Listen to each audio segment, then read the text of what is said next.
Disclaimer.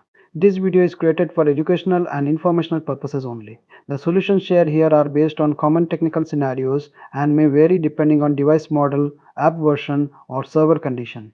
Today we are going to talk about a very common payment issue that many people face while making online transactions. Reasons. First, let's understand the main reasons behind this error. Number one, insufficient balance. The most common reason is that your bank account doesn't have enough money to complete the transaction. Number two, card blocked or restricted. Your bank may have blocked online or international transactions for security reasons. Number three, wrong card details. Entering incorrect card number, expiry date, or CVV can also cause this issue.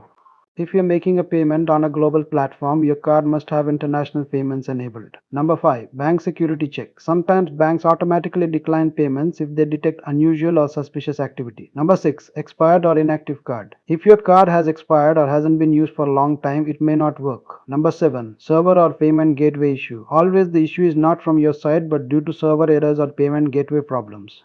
Solutions. Number 1. Check your balance. Make sure you have enough funds in your account before trying again. Number 2. Verify card details. Double check your card number, expiry date and CVV. Number 3. Enable online and international payments. Go to your banking app or contact your bank and ensure these features are turned on. Number 4. Try a different payment method. Use another card, UPI or net banking to see if the issue is specific to one card.